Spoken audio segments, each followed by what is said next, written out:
plasy tovovavy ary manasa ihany koa anaraka hatramin'ny farany ny vaovao eto amin'ny fahitalavitra MBS.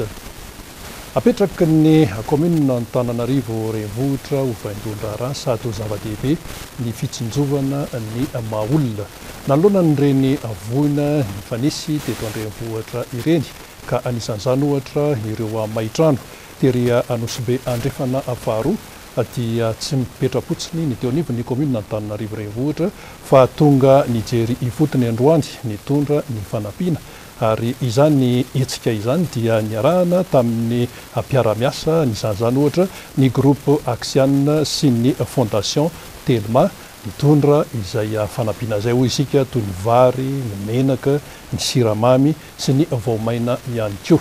Vaovao tanterin'ny Jessica Miray.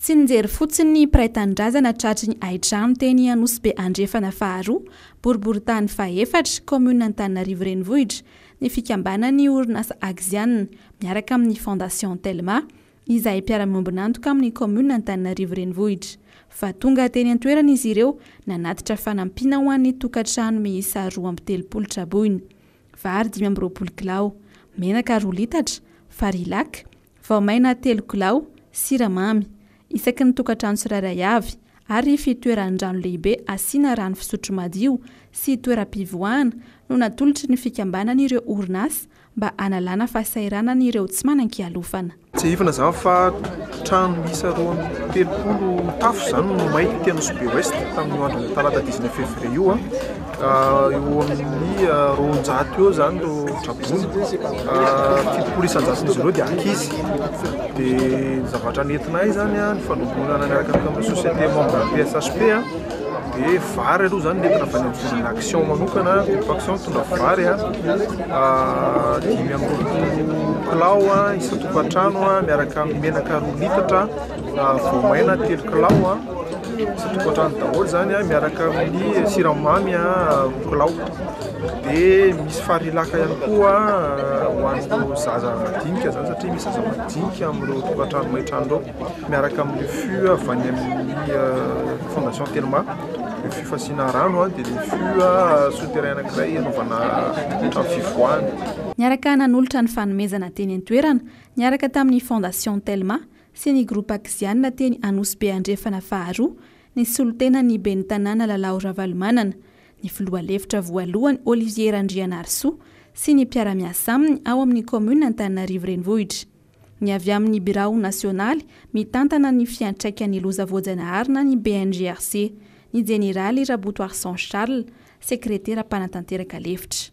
Ny filohan'ny Fokotany sy ny solotenan'ireo trabona tao Anosibe andrefana faharoa dia nisaotra ny fikambanan'ny orinasa Axiane sy ny fondation Telma tamin'ny fanomezana fanampiana azy ireo.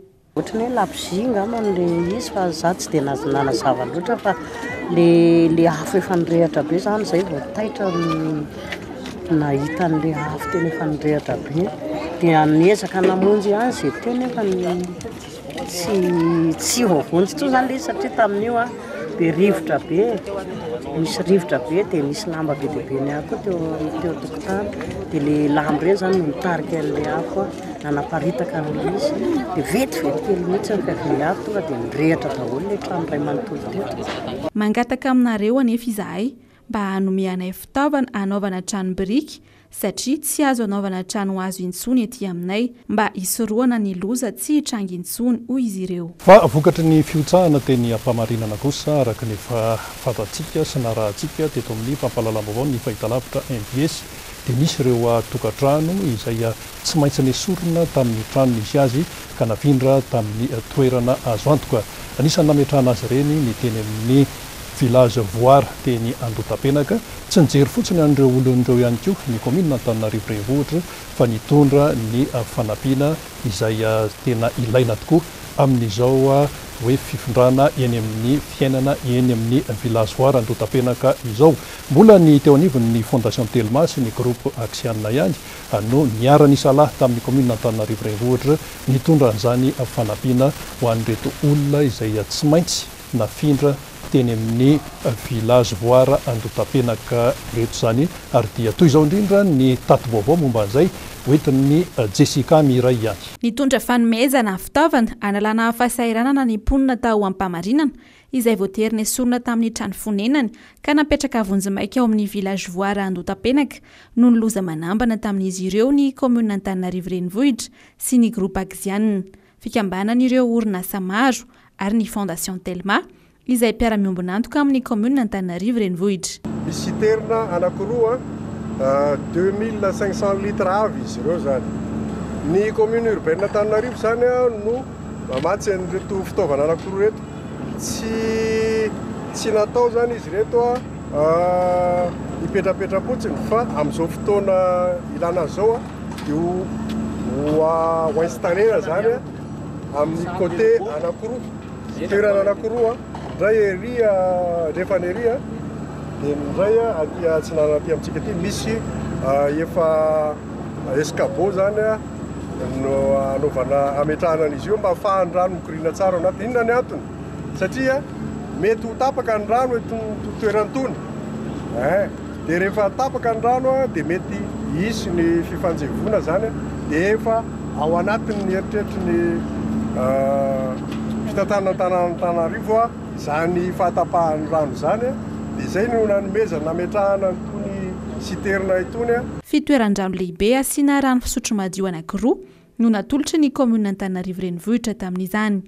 Ny groupe Axiane kosa nanolotra toeram-pivoahana mba analana fahasahiranana azy ireo. Sorana mitafotafo natolotray ho an'ny mpamatsy anay izy rehetra satria manampy ho anay bebe kokoa zany le izy. Dia etona dia misaotra be da be ny commune sy ny tompon'andraikitra rehetra izahay etỳ Trabona Andotapenaka satria tena afapo izay mifanomezana izay nomenitra reto. Tonga nanatitra ny fanomezana teny an-toerana ny lefitra voalohany ben'ny tanàna Olivier Randrianarso sy ny mpiara-miasa aminy ny BNGRC, ny fondation Telma ary ny Axiane. Fa ho an'ny toliara kosa isika amin'ity vaovao manaraka ity izay momba ny tontolo iainana. Misy ny orinasa anankiray ao Toliara izay mieritreritra ny hanao fitrandrahana fasy mainty. Manoloana n'izany ny toe-javatra izany indrindra dia maneho ny fitarainany ireo mponina satria nambaran'izy ireo fa rehefa handeha tokoa izany fitrandrahana izany dia eo aloha ny fahasimbany ny tontolo iainana fa eo ihany koa ny tsy maintsy alany ireo mponina ireo amin'ny toerana izay misy azy. Fantatra fa efa nandritra ny enitaona no nandefa ny fitarainana ny mponina saingy hatramin'izao dia tsy misy valiny izany fitarainana izany ka dia nampiakapeo ireto olona ireto. Fanadihady ny Jessica Miray teo amin'ny sariny Mano Randriamalala. Tsy anaiky ary hanohitra hatramin'ny farany ny hitrandrahana fasy mainty ao amin'ny tanànan'izy ireo ny mponina ao Toliara. Raha ny fitarainan'ireto solotenan'ny mponina avy any ireto dia faritra manodidina ny 700 kilometatra no hitrandrahana mandritra ny 80 taona. Tanàna maro araka izany no voakasika ity fitrandrahana ity, manomboka ao Toliara voalohany sy faharoa ka hatrany Morombe. Ao avokoa nefa ny fiveloman'ireto olona ireto no sady tanindrazany.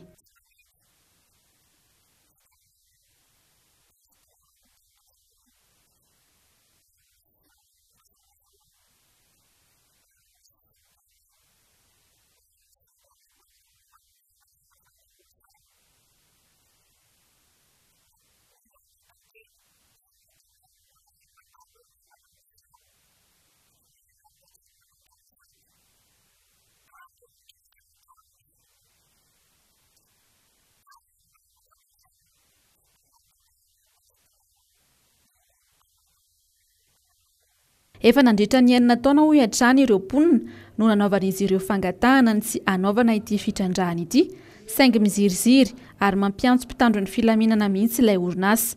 Tsy misy miaino ihany koa ireto mponina ireto ka manjaka ny vahiny.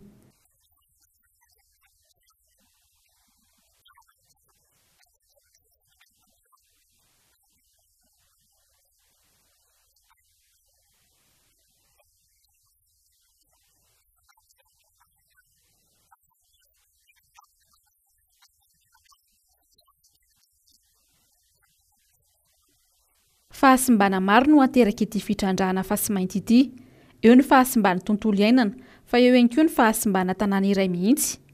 raha ny fitarainan'ireo mponin'ireo hatrany dia misy valan-javaboary ihany koa voakasika ao anatin'ity toerana otran-drahany ity, ary anisan'izany ireo baobaba izay mampalaza ny Madagasikara. 10 hektara amin'ny morontsiraka ihany koa no alaina ho atao seranatsambo hitateran'ireo vokatra.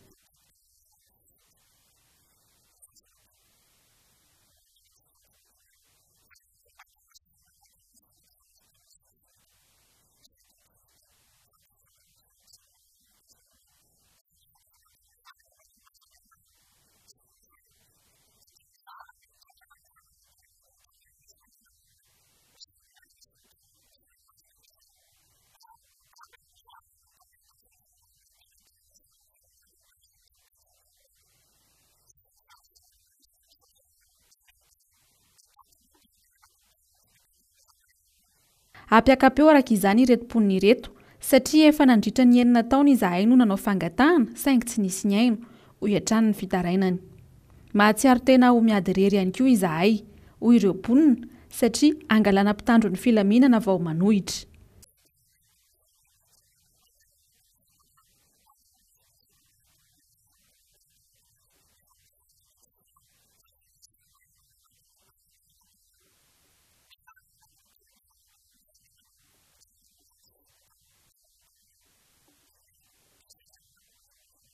Tsara ihany ny manamarika fa aneo ny fitarainany no tena antondian'ireto olona ireto eto Antananarivo.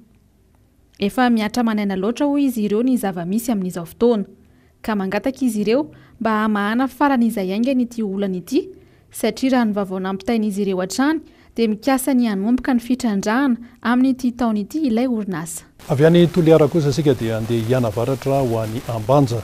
Raha tsarotsika tsara dia nisy ny teratany Sinoa izay notafian'ny Jiolahy nanao ny asany mpitandro ny filaminana mikaroka ny olon-dratsy ary dia enda tamin'izany Jiolahy zany notratra ary natolotra avy hatrany ny fitsarana.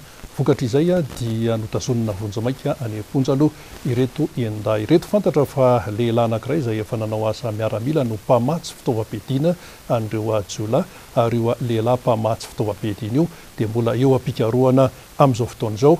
Vaovao tanteriny Germain Nomenjanahary teo amin'ny sarin'ny Mathieu Prince.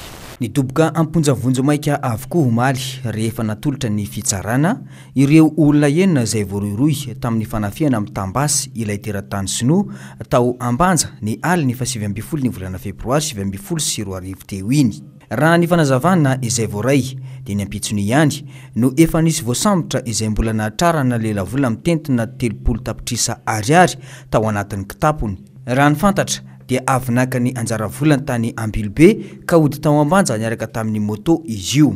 Taoriny ny fanadiadiana izay natao azy teny anivon'ny biron'ny polisy moa dia niaiky fa anisany andray anjara tao anatin'izany fanafiana amin'ny tampiadiana izany ity lehilahy ity. Nandata voalohany fa hoe mody natao vola an'olona tsy fantatra izy io mihinana azy ity fa karaha manoto lasan'ny vola ankaty Ambanja.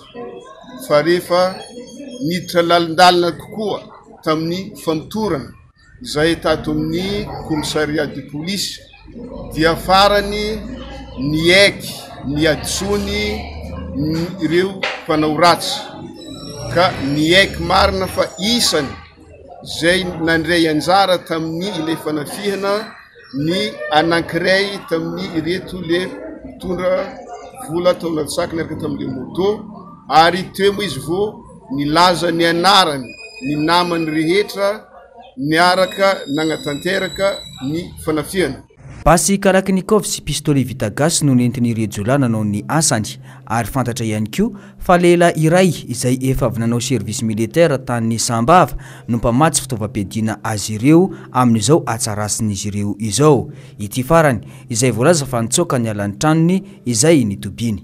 Araka izay voalazany zay le olona izay voatana tao aminay eto dia ile olona izay efa nanao service militaire na PDL teo aloha aminazy ozy izy no nisan'le kalaky fa le anankiray pistolet vita gasy dia amin'ny le namany fa izy roa le samy le manana basy moa mbola afaka nitsoaka fa efa fantatra ny anarany ary ny toerana mety ahitana anazy.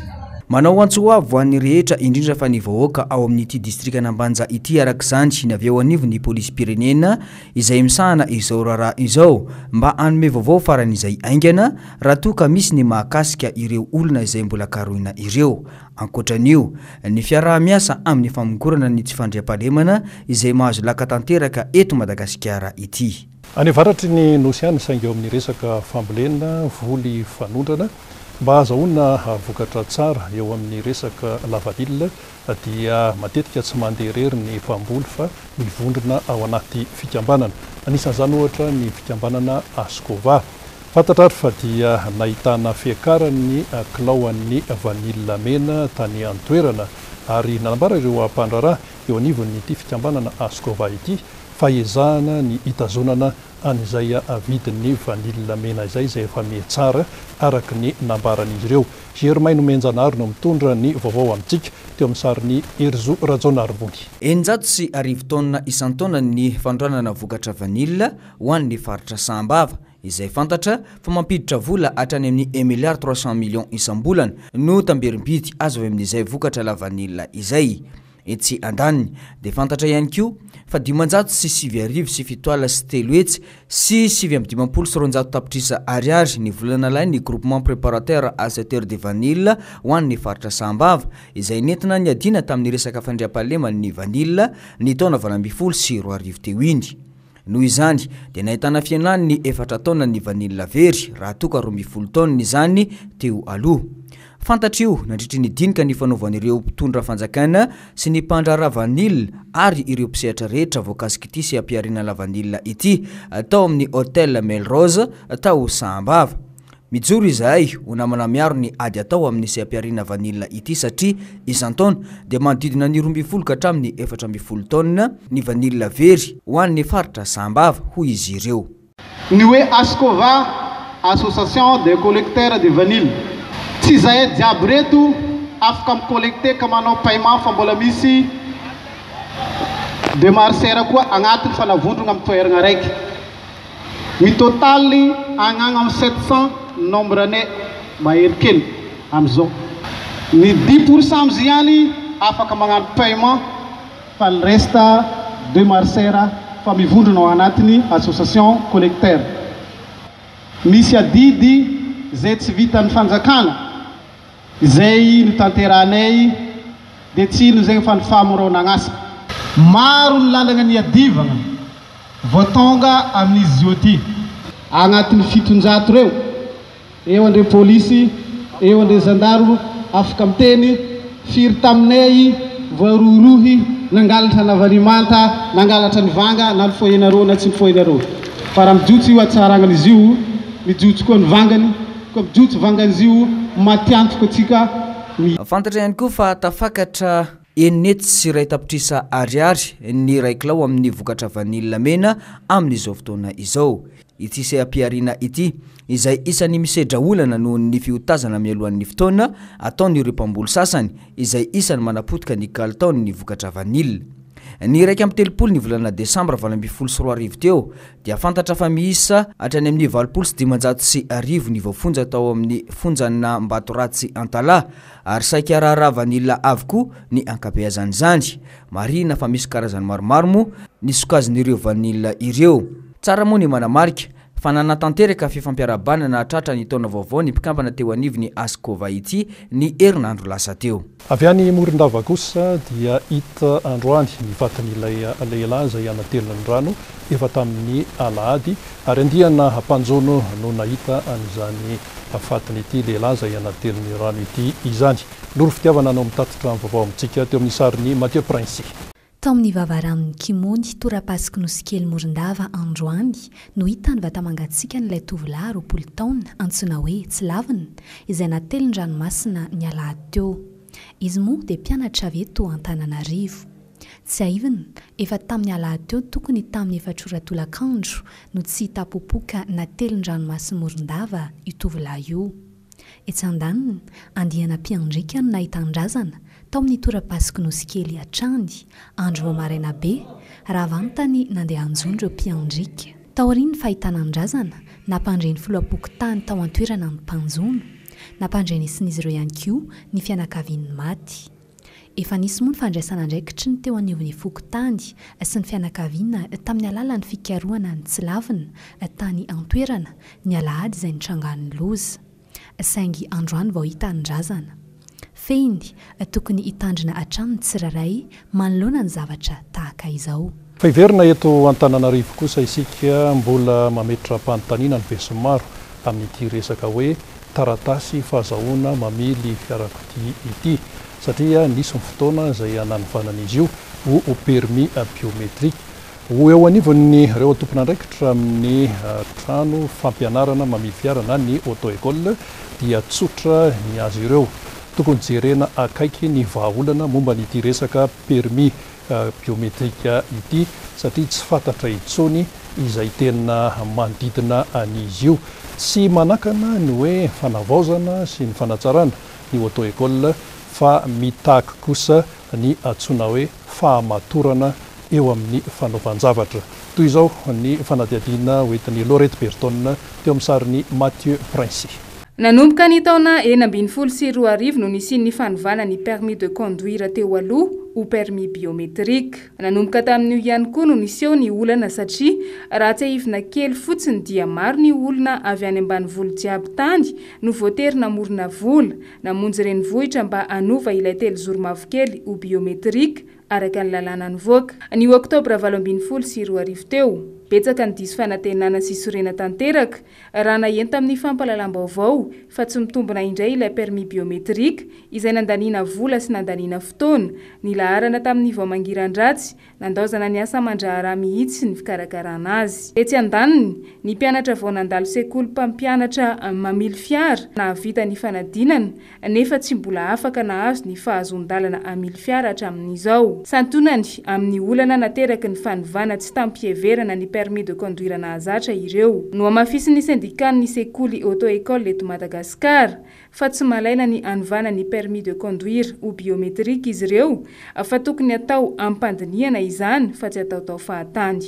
Koa satria tsy maintsy averina daholo ny permis rehetrarehetra izay tany aloha voalaza fa tsy manan-kery dia ireo tsy nanao tsy maintsy atao le permis zany a tsy mijanona nandeha ny fanadinana dia aleo aloha mba hisy alaolana vonjimaika raha mbola ho ela ny famolavolana le permis biométrique. Avoaka aloha le permis ohatrany teo aloha zany hoe baoritra mavokely. Izy io vita eto toerana ataon'ny imprimerie nationale ary nieritreretinay hoe sady tsy dia lafo no tsy nisy hoe olana firy hatramin'izay ka hatramin'izao. Zay ny teboka ray. Teboka faharoa dia hoe rehefa tena ho raikitra zany izay permis biométrique vaovao eo dia mba hatsoina izahay mpikirakira tsy isian'ny olana ohatran'le teo aloha izay hita hoe lesoka. Nametraka taratasy zay hatramin'ny volana oktobra tany amin'ny ministre ny intérieur naverinay indray zay vao tsy ela dia miandry an'izay zao zay hatramin'izao aloha.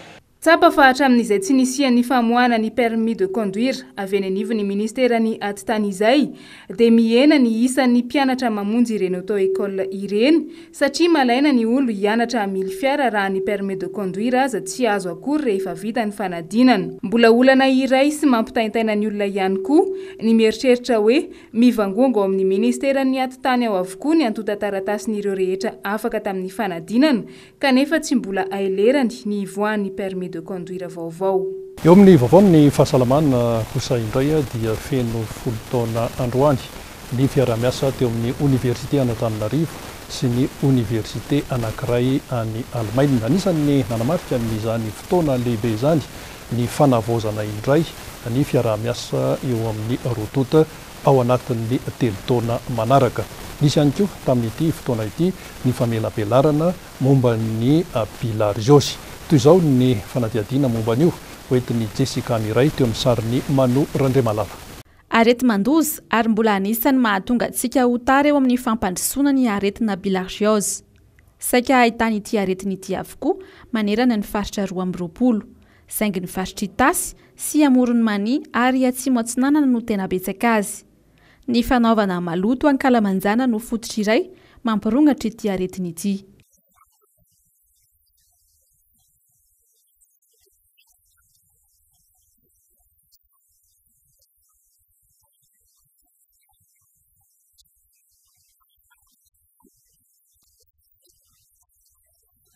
ho fanampinan'ny Madagasikara amin'ny fisorohany ity aretiny ity dia nisy ny famelabelarana mahakasika ny aretina bilargiose tetsy amin'ny Konako Medicine Ankatso izay iarahana miasa amin'ny Université any Bernard Nocht any Allemagne.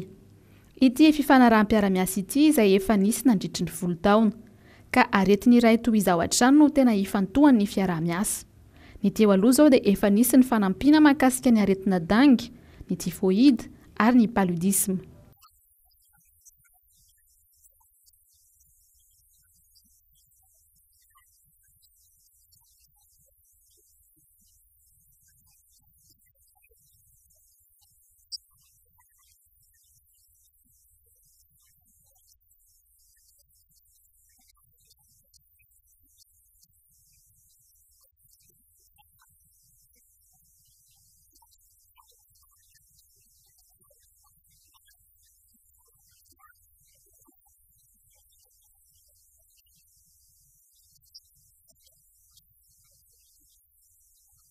No mariana ihany koa moa ny fankalazana ny 10 taona ny fiara-miasa eo amin'ny Université an'Antananarivo sy ity Université any Allemagne ity. Nisy ihany koa moa ny fifanaovan-tsony anavaozana indray ny fifanaraha-piara-miasa mandritra ny 3 taona manaraka, izay iompana bebe kokoa mahakasika ny aretina bilargiose. Eo amin'izay resaka tsingeritaona izay ihany saingy eo misehatra ny fampianarana zaitra kosa dia manamarika ny 520 taona ny orenany ny eo anivon'ny ECOVA. Zaitra tsotra no niangana tamin'ny voalohany saingy efa miditra amin'ny resaka lamaody amin'izao fotoan'izao. Fantatra fa dia maro ny olana izay anosetraina kanefa tsy maintsy natrehana izy ireny. Lorette Berton mitondra ny vaovao amintsika teo amin'ny sariny Erzo Razona Arvody. Anisany efa mahazo vahana eto Madagasikara ny tontolon'ny lamaody. Raha rafina dia intelo niova ny lamaody na antsoina hoe tendance teto Madagasikara tato anatin'ny 20 taona farany. Hoy ny nambarany mpisehatra matianina iray eo anivon'ny lamaody. Betsaka ihany koa ny fivoarana sy ny olana ary ny sedra nolalovana tao anatin'izay 20 taona izay. Ho an'ny sekolim-pampiofana ho mpanjaitra ECOVA manokana izay mankalaza ny 20 taona ny orenany amin'ity taona 2020 sy 2020 ity dia ezaka lehibe no natao ary efa betsaka ny olona nahazo tombontsoa tamin'ny fitsanganan'ny sekoly. Ankehitriny dia miisa 20 ny biroon'ny ECOVA manerana ny Madagasikara ary tsy mitsaha mitombo izany. Ahitana fiofanana maromaro ao amin'ny ECOVA, ankoatra ny fianarana manjaitra sy mandidy lamba dia misy ny formation de décoration intérieure, ny fianarana manamboatra kiraro sy poketra ary ny fiofanana manokana ho an'ny asa eny anivon'ny orinasa afakaba. Tsy ny manangy ihany no liana mandrato fahaizana ao amin'ny ECOVA fa na ireo lehilahy ihany koa aza dia lianany amin'izany. Ny ECOVA fa ela ny orenana dia manana an'ilay expérience. Amin'ilay fananany expérience dia mahay mampianatra ny mpianatra matafavoaka olona maro. Dia izay zany namporisika anao hoe amin'ny ECOVA ny hianatra. Efa maro ny école mampianatra zaitra fa ECOVA irery ihany na resy lahatra anahy. Zay zao voately herinandro niditra fa za efa mahay manamboatra zipo, karazana zipo maro reny dia zao ndray zay zao mianatra manamboatra robe isan-karazany. Naizanaiza zany tanim-boaka zany za misy raha atao fogna raha ohatra ka manana spécialité. Izany nahatonga zany hiatrika les zaitra satria les zaitra koa zany miroborobo be amin'izao. Fahiko amin'izao aloha manao jipo satria zay ny programme efa vita. Dia zay zao miditra amin'ny programme vaovao resaka robe. Coupe couture no atao ato dia mandeha arakaraky ny programme, mandeha jipo dia avy eo miditra robe. Fa na vita jipo pratique anankiroa zao. Hiavaka ny fanamariana ny 20 taona ny orenan'ny ECOVA amin'ity taona ity satria dia isy ny hetsika maro isan-karazany mandritra ny taona iray manontolo. Amin'ny sabotsy faharoa ny volana martsa ho avy izao no anaovana ny lanonana fanokafana ny fankalazana. Ny fankalazana moa dia mandritra ny taona 2020. Dia ny ivony zany ho tanterahana amin'ny 20 volana jona eto Antananarivo isihetsika goavana zany ho atao amin'izany ary eo ihany koa ny fankasitrahana mpiasa mahazo medaly zany ny mpiasa vitsivitsy amin'io fotoana io. Ary ny famaranana dia ny volana desambra no atao eto Antananarivo ihany koa izay famarana izay. Fa ohatsin'ny kely ny any amin'ny faritra misy hetsika atao isaky ny ekova rehetra any amin'ny faritra tsy ho avelandalo fotsiny zany a zao fa 5 taona zao a fa anlorany ekova ny tena tsara indrindra. Olana sedrain'ny sekoly mpampianatra zaitra matianina tahaka itony ny fisian'ireo mpampianatra zaitra any anelakelan-trano izay manimba sy mandoto mihitsy aza ny asan'izy ireo. Na izany aza nefa afaka miatrika tsara ireny olana ireny ny sekoly Ekova. Eo miresaka toetrandro kosa samy matsapa amin'ny be sy ny maro fa miovaova ny toetrandro fa ao anatin'ny fahavara sika kanefa dia tsy fantatra intsony fa mbetika avy-tapoka ny orana, mbetika maina be.